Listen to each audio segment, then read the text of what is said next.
In the beginning, before the world took its familiar shape, there was a realm of chaos and potential, a swirling mass of elements waiting to be forged into something extraordinary. Among the primordial forces, fire danced with an insatiable hunger, and it was here that Hephaestus was born.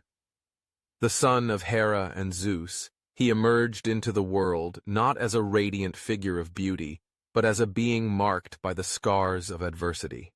His body was not sculpted like the gods who roamed Olympus, but rather it bore the marks of the forge, a testament to the labor and artistry that defined his existence. From his earliest days, Hephaestus found solace in the heat of the forge, the rhythmic clang of metal against metal resonating in his ears like a soothing lullaby. While the other gods reveled in their beauty and strength, Hephaestus was often cast aside, a misfit among his peers. His mother, Hera, was horrified by his appearance and, in a fit of shame, cast him from Olympus. He fell from the heights of the heavens, tumbling through the air until he landed on the rocky shores of Lemnos, a place where the earth met the sea in a tumult of waves and stone. Though he was abandoned, Hephaestus did not succumb to despair. Instead, he embraced the isolation of Lemnos, where the earth's raw materials lay waiting to be transformed. He built a forge within a hollowed-out mountain, surrounded by the roar of the sea and the whispers of the wind. Here, he discovered the true extent of his gifts.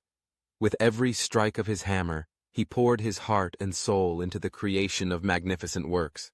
He shaped bronze and iron, infusing them with his essence, breathing life into inanimate objects. As the years passed, Hephaestus became a master craftsman, renowned among the mortals who wandered close to Lemnos. They spoke of the wondrous items that emerged from his forge, tools that could cut through stone, armor that could withstand any blow, and intricate jewelry that gleamed like the stars. Yet, despite his growing fame, Hephaestus remained an outcast among the gods. They marveled at his creations, but could not see beyond his physical form, blinded by their own vanity and the superficial standards of beauty that ruled Olympus. One fateful day, Zeus summoned the gods to a great council on Olympus.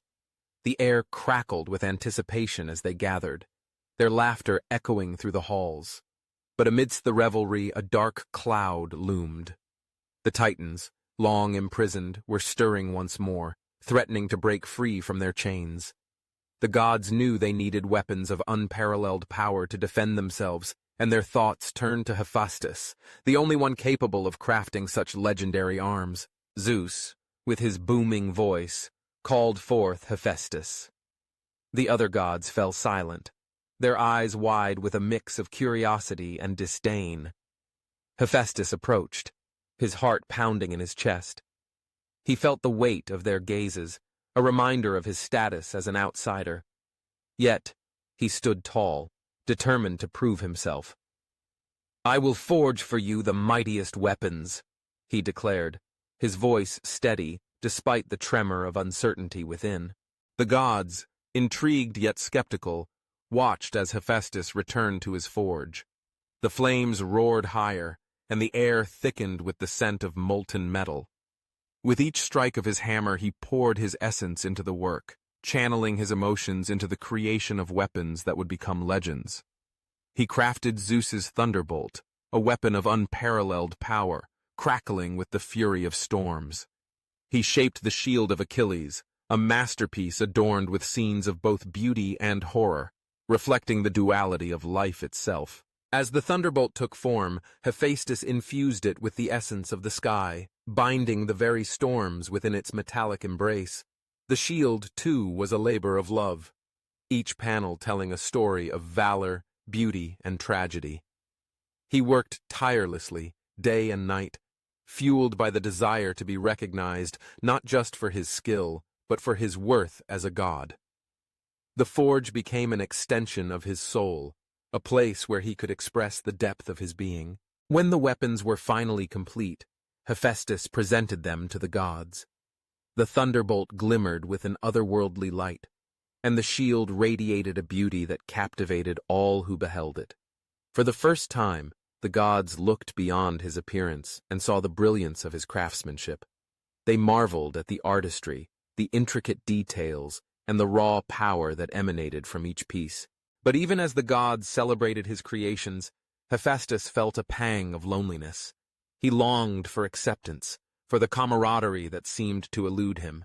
Despite their admiration, he remained an outsider, a reminder that beauty was often valued over skill and artistry.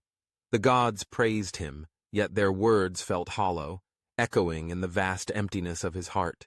In the days that followed, Hephaestus returned to his forge, pouring his emotions into his work. He crafted not just weapons, but also intricate sculptures, each piece a reflection of his inner turmoil. He shaped figures of gods and mortals, capturing their beauty and strength, yet always with a hint of melancholy. His art became a mirror, reflecting the world's complexities, the beauty and the pain intertwined. One day, as he worked, a figure appeared at the entrance of his forge. It was Aphrodite, the goddess of love and beauty, radiant in her presence. Hephaestus was taken aback, for he had never expected such a divine being to seek him out. She approached him, her eyes sparkling with a curiosity that intrigued him. "I have heard of your talents," she said, her voice like music. "Your creations are unlike any I have seen." Hephaestus felt a warmth spread through him, a flicker of hope igniting in his heart. Perhaps in her presence, he could find the acceptance he so desperately sought. They spoke for hours, sharing stories of their lives, their struggles, and their dreams. Aphrodite saw beyond his scars, recognizing the beauty of his soul, the passion that drove him to create. In her eyes, he found a reflection of himself that he had longed to see. As their friendship deepened, Hephaestus began to craft a special piece for Aphrodite, a golden necklace adorned with intricate designs, symbolizing love and beauty. He poured every ounce of his affection into the creation, each detail a testament to their bond. When he presented it to her, her eyes sparkled with delight. "It is exquisite," she breathed, her voice filled with genuine admiration. In that moment, Hephaestus felt a shift within himself. He realized that beauty was not merely skin deep. It resided in the heart, in the passion and love one poured into their work. Aphrodite's acceptance ignited a sense of purpose within him, a desire to continue creating not for the gods' approval, but for the joy of creation itself. As time went on, Hephaestus and Aphrodite's friendship blossomed into a profound love. They became inseparable, two souls intertwined in a dance of artistry and affection. Hephaestus taught her the beauty of the forge, the magic of transforming raw materials into something extraordinary. In turn, she inspired him to see the world through a different lens, to appreciate the beauty that lay in the imperfections of life. Together, they crafted wonders that captivated the hearts of gods and mortals alike. They created not just weapons, but also art that spoke of love, loss, and the complexities of existence. Their creations became a testament to their bond, a celebration of the beauty that could arise from the depths of struggle. Yet, even in their happiness, the shadows of the past lingered. Hephaestus often found himself grappling with the scars of rejection, the memories of being cast aside. He poured these emotions into his work, channeling his pain into artistry that resonated with others.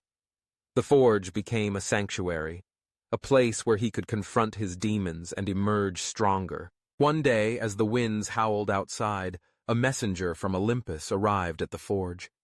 The gods were in turmoil, facing a new threat that loomed on the horizon. The Titans had broken free, and chaos threatened to engulf the world. They needed Hephaestus once more, not just for his weapons, but for his wisdom and creativity. The messenger's words hung heavy in the air, a call to arms that Hephaestus could not ignore.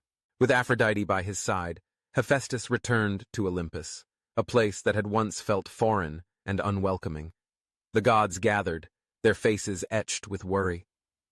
Hephaestus stood before them, no longer the outcast, but a figure of strength and resilience.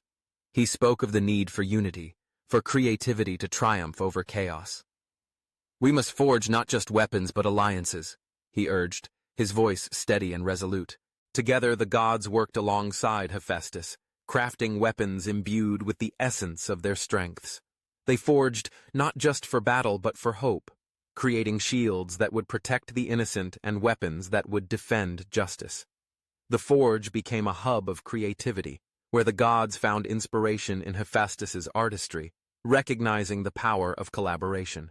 When the time came to face the Titans, Hephaestus stood at the forefront, his heart filled with determination. The battlefield became a canvas, a place where artistry and valor intertwined. As the clash of steel rang through the air, Hephaestus wielded his creations with skill, each strike a testament to his growth and resilience. In the midst of chaos, he caught sight of Aphrodite, her presence a beacon of light amidst the darkness. Their eyes met, and in that moment, he felt a surge of strength coursing through him. Together, they fought not just for survival, but for a world where beauty and creativity could flourish. As the battle raged on, Hephaestus unleashed the full power of his creations. The thunderbolt crackled with energy, illuminating the sky, while the shields shimmered with protective magic. The Titans, once feared, began to falter against the unity and artistry of the gods. With each victory, Hephaestus felt a sense of belonging, a realization that he was no longer an outcast, but an integral part of something greater.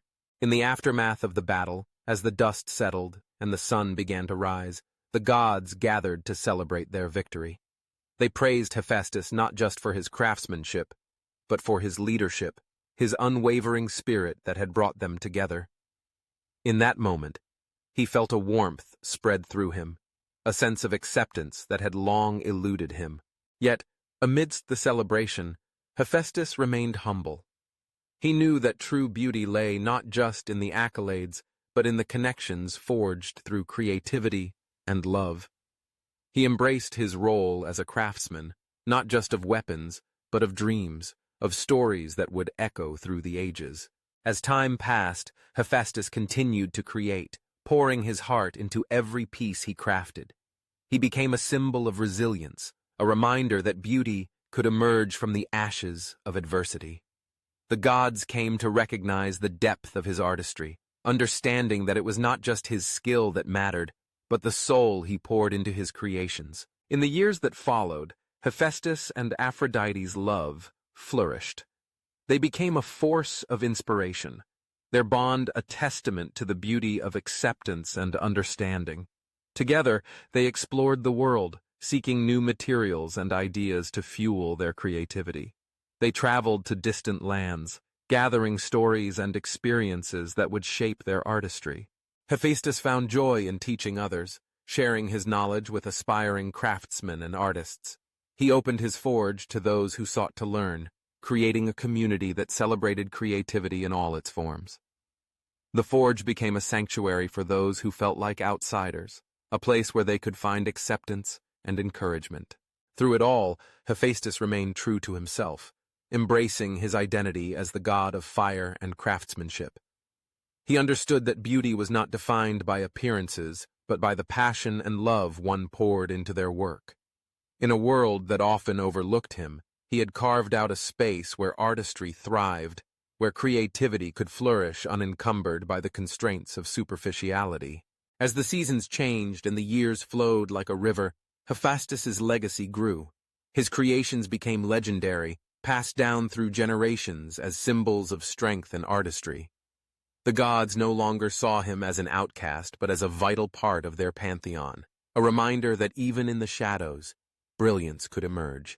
In the twilight of his years, Hephaestus stood at the entrance of his forge, watching the flames dance and flicker. The world around him was alive with color and creativity, a testament to the journey he had undertaken. He reflected on the struggles, the pain, and the triumphs that had shaped him into the god he had become. He knew that his story was not just about weapons and artistry, but about the power of acceptance, the beauty of love, and the strength found in embracing one's true self. He had forged not just metal, but connections, weaving a tapestry of stories that would echo through time. With a heart full of gratitude, Hephaestus stepped back into the warmth of the forge, ready to create once more. The flames beckoned him, a reminder that as long as there was fire, there would be artistry, and as long as there was artistry, there would be beauty in the world.